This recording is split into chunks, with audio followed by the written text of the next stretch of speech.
Compliance is a profession where people work tirelessly to make the world a better place. And there are hundreds of amazing and inspiring women who have helped the field develop into what it is today.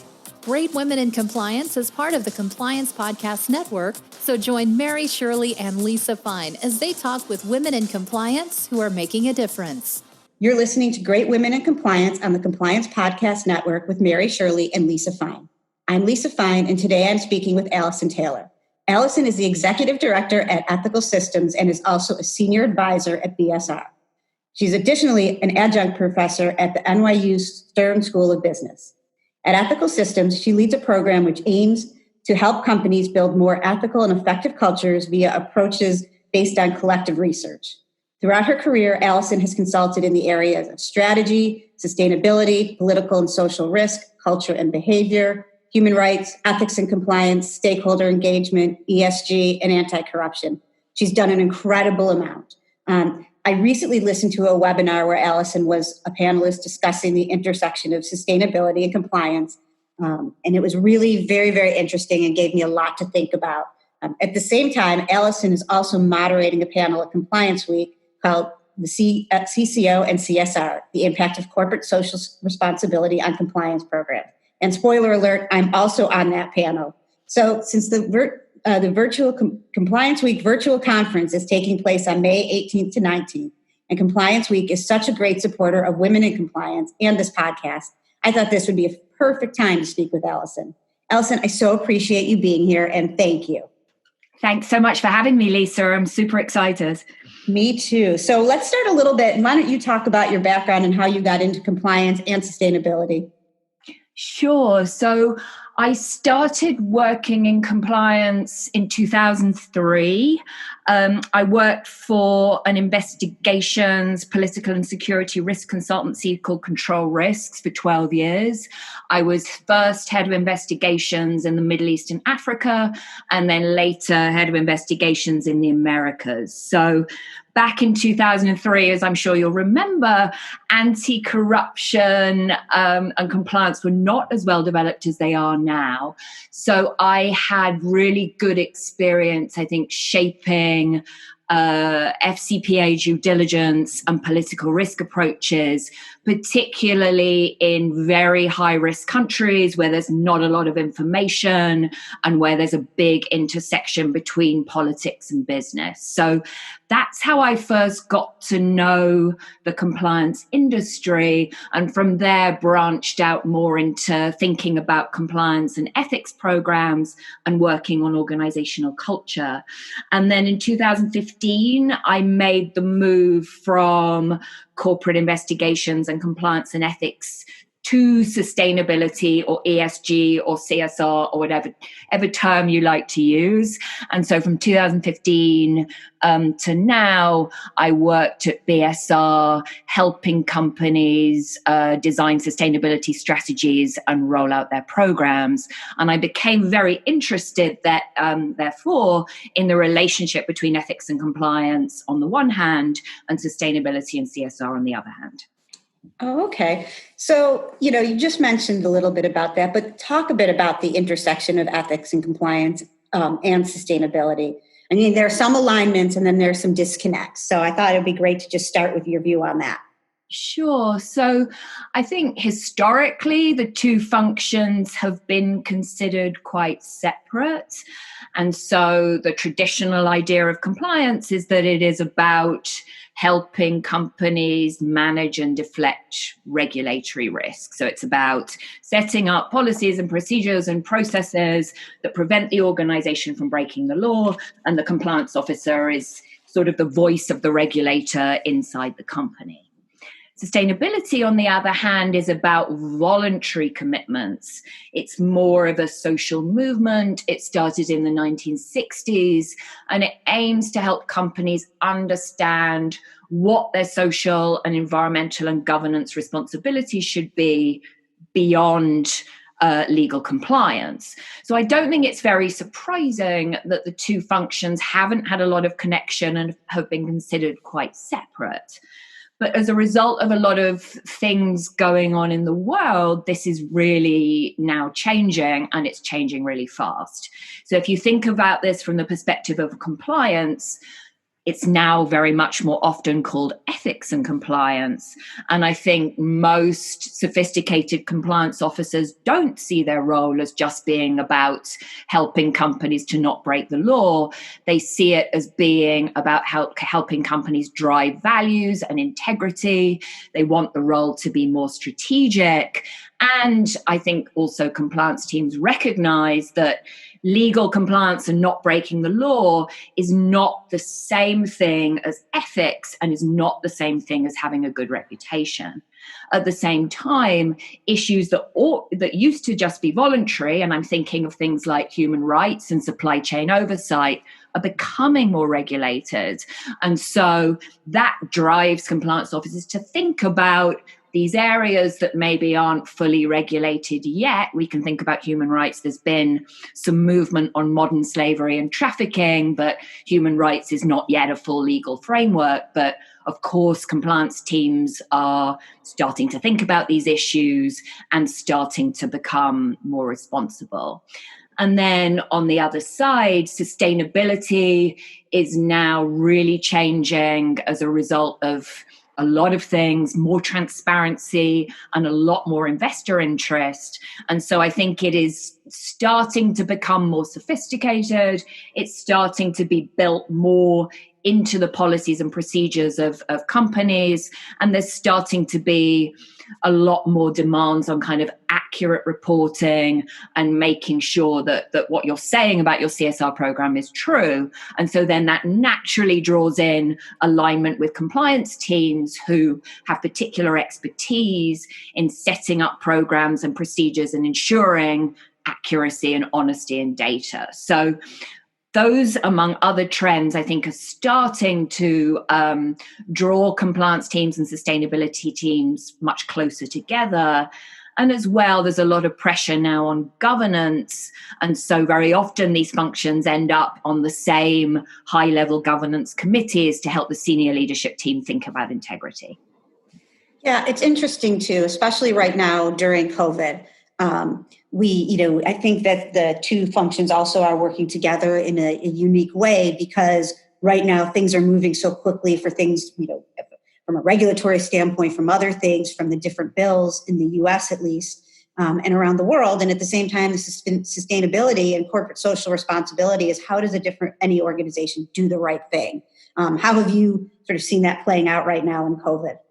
Yeah, I mean, it's super interesting, and it's really the perfect illustration of how having an argument that, hey, we're not doing anything illegal, so we ought to have a good reputation, doesn't really stand anymore. If you open any newspaper right now, you'll find tons of articles talking about which companies are doing a good job, which companies are doing a bad job, who's laying off or furloughing workers, what's going on with executive pay, what we're doing on healthcare provisions, who's contributing, and so on. And so really interesting kind of transformation in what the public thinks business ought to be doing right now, and a lot of public judgment and public criticism of companies that are perceived to not be doing the right thing. And so you've got all that going on. So a real transformation of reputational risk. And so thinking about reputation and how society sees the company is another very obvious area where sustainability and compliance can come together. But then you've also seen a lot of changes in real time to what's allowed in terms of your employees. To take a very obvious example, you used not to be allowed to take your employees' temperatures, and now you can, because we're in the middle of a pandemic. And so compliance, I think, can really help think through the implications of these changes. And I think it's the current pandemic, though it's a crisis in many senses, is really an opportunity for compliance teams to position themselves as strategic functions and to help senior leadership think through these really, really challenging issues. Yeah. And I think that that kind of follows into the next point that I have. In the past, there's been a perception and I think about it like the sheriff approach of, as you said before, let's stay out of trouble.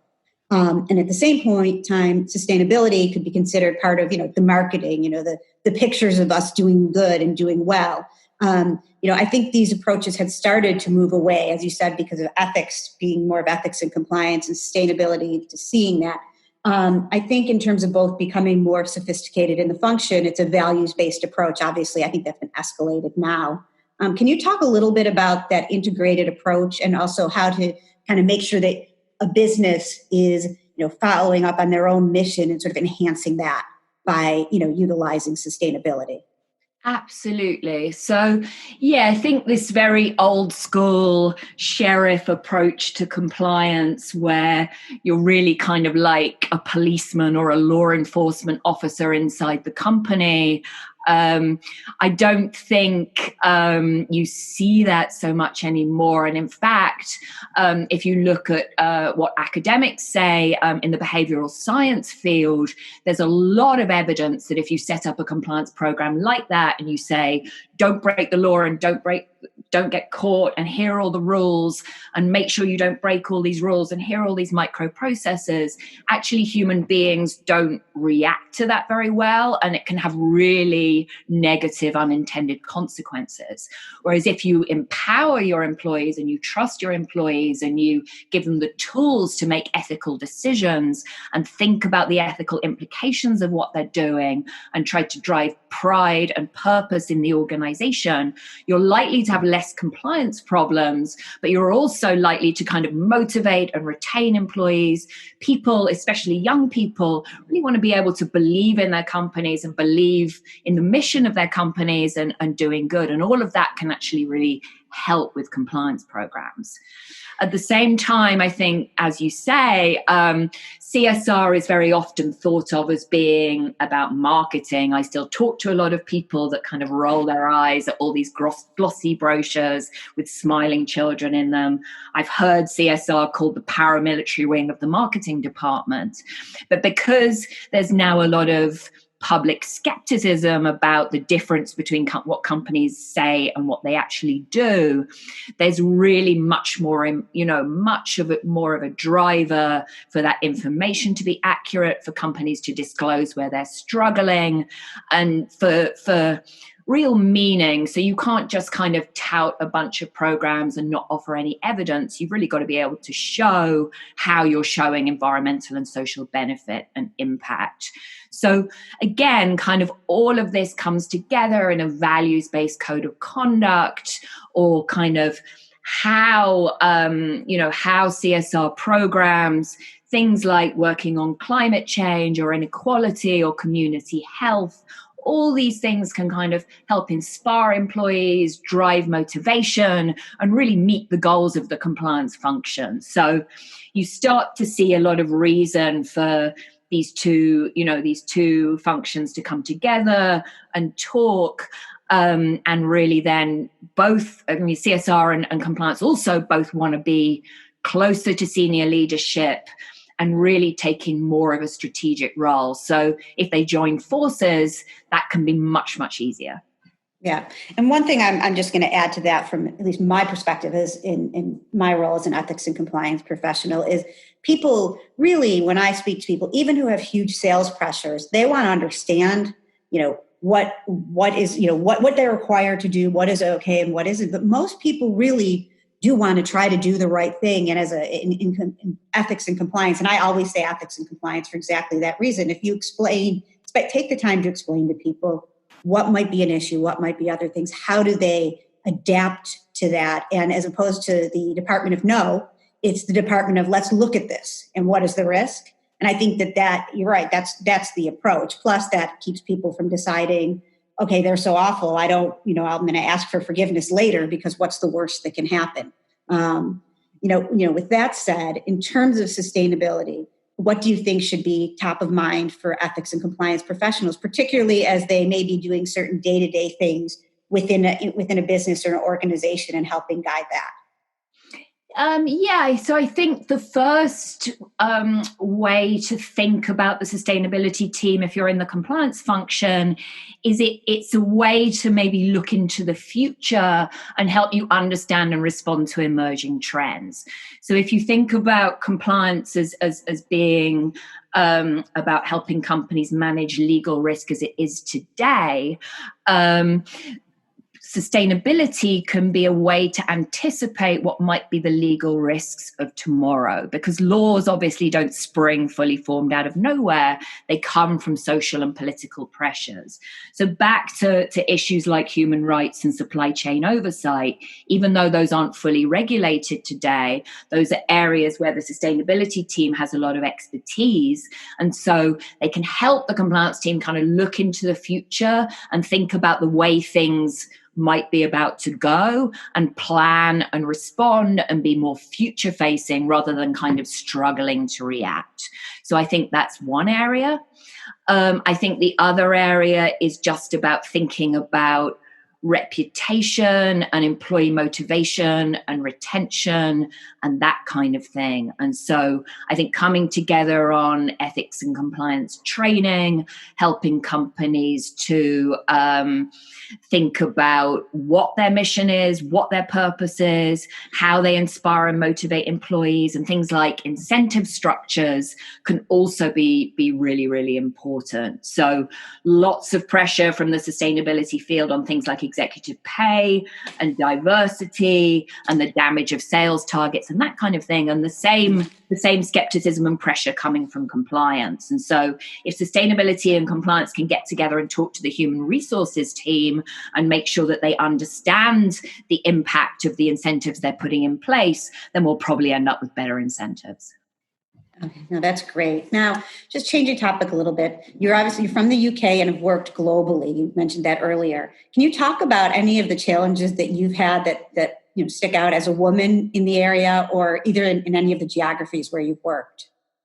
Yeah, I worked in a company that was very, very, very male dominated, with very few women in senior leadership for a very long time. So I have a lot of thoughts about this. I think, I would have really benefited, and I didn't have this when I was young and first working, from a mentor or somebody to kind of help me gain confidence and shape my career. And so I think if you're a young woman, I would say, look for a mentor, look for a coach, look for someone that can help you. I think the other thing I would say, for women in the workplace in general, and this is a generalization, so I need to be careful, there's very often a lot of pressure to take on kind of nurturing roles, to be responsible for people's emotional health and that kind of thing. And that work is extremely valuable, but it very often isn't valued that much. And so I think be really careful to look at what an organization values, to make sure that you build skills to be able to meet those expectations. And then if you can get yourself into more of a position of power, then you will be able to influence the organization in a positive direction, to value things like people management and empathy. But it's very hard to do that if you don't have any organizational power. So first of all, focus on what's valued, build your skills. If you need to sell business, help the women coming up beneath you, and then try and get yourself in a position of power and influence where you can have a seat at the table and move the organization in a better direction. Yeah, I mean, I think that's a really important part. Mary and I talk a lot about, following up. If you get on the elevator and you're luckier to, get up there, help send it back down to help people who, you can, really support their careers and help women have it a little bit easier than some have had it in the past, particularly from the reasons that you said. You have to get yourself in the right place at the right time and do great work and make sure it's the right work, which is a really, really interesting point about that. Absolutely. And I think, young women in very male-dominated organizations just don't have role models very often. And so I think it's really important to show that you can lead and manage in ways that maybe aren't so traditionally thought of as leadership skills, and then absolutely help the younger women coming up beneath you. I get so much pleasure and joy out of kind of helping young women with their careers and to build their confidence, build their public speaking skills and that kind of thing. Yeah, I mean, I think it is. It's often, I mean, I know when I started my career, there were things where I thought, should I be here? And then I always realized that the men in the room, and not to overgeneralize, but more often than not, it never occurred to them that they weren't supposed to be there. So that was a mindset shift for me throughout my career. A little bit of just, okay, bluff it. Everybody, all these, everyone else in the room, if they don't think they're going to should be here, are going to act like they should be, on this project or getting this role or something like that. And I think that that's something, for me, that I really like to try to help, women starting or different points in their career, that look, everybody else that's there may have the same feelings, but don't dwell on it. Just dwell on the work. Exactly. And competence and confidence very often get mixed up. That there's no downside to building confidence and believing in yourself. And I think, again, we've got to be careful not to ever generalize, but a lot of women struggle with that. And so I think get yourself help, get yourself mentors, get yourself coaching, really be able to use your voice in the organization and drive change and that kind of thing. Yeah, and I don't mean to overgeneralize either. It's not, absolutely not. And I've talked about it all the time, all the men who support women in the compliance community and all sorts of diversity. I mean, I think diversity, as you were mentioning earlier, it's important in, all senses of a community and of an organization, not just women and men, obviously. So I think I've been thinking a lot lately about what I wish someone told me when I started my career. What do you wish that you knew then that you know now? That's a really good question. I think the most obvious point I would make is that your career doesn't have to be linear and you don't have to stay in the same field that you go into right after you graduate. So I mean, one of the things that's been really fun about my career is that I moved from political risk to investigations, to ethics and compliance, to sustainability, and now I work in a university. And so I've really benefited from exploring adjacent concepts to where I was working in and seeing the connections between ideas.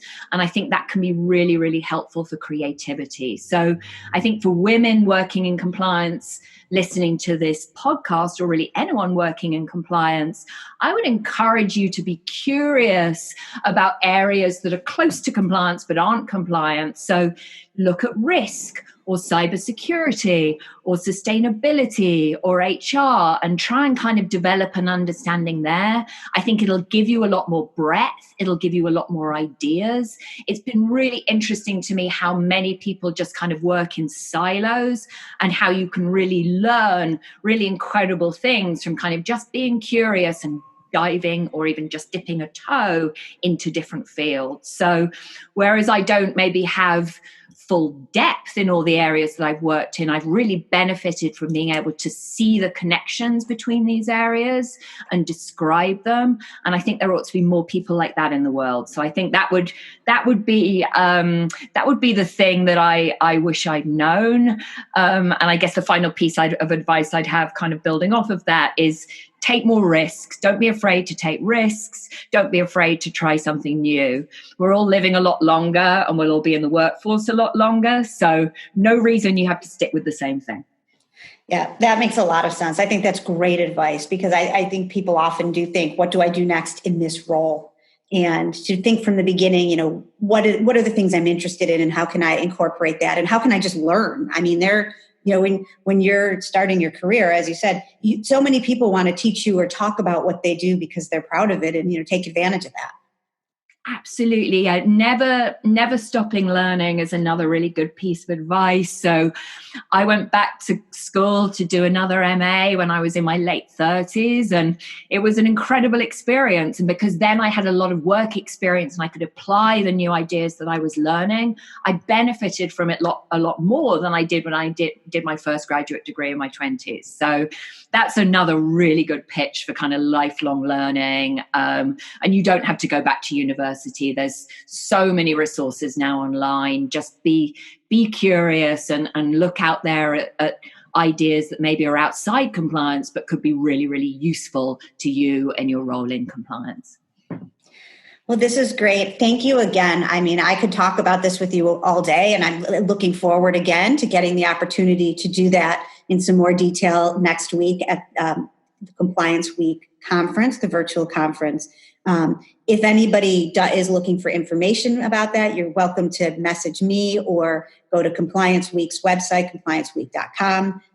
It's a different experience being virtual. It's my first virtual conference. But I think, it's a lot of fun, but most importantly, thank you, Alison. Like, I feel so fortunate to have gotten the opportunity to meet you through this and to talk to you about this and to help think about, how to continue building ethics, compliance, and sustainability into one function. So thank you so much. Thank you so much, Lisa. Fantastic to talk to you, and we'll look forward to seeing you online at Compliance Week next week. Thanks so much. Bye. Take care. Bye-bye. Thanks for joining us for this episode of Great Women in Compliance. We hope you'll join us in honoring the great women in the compliance field by subscribing to this podcast and leaving a review.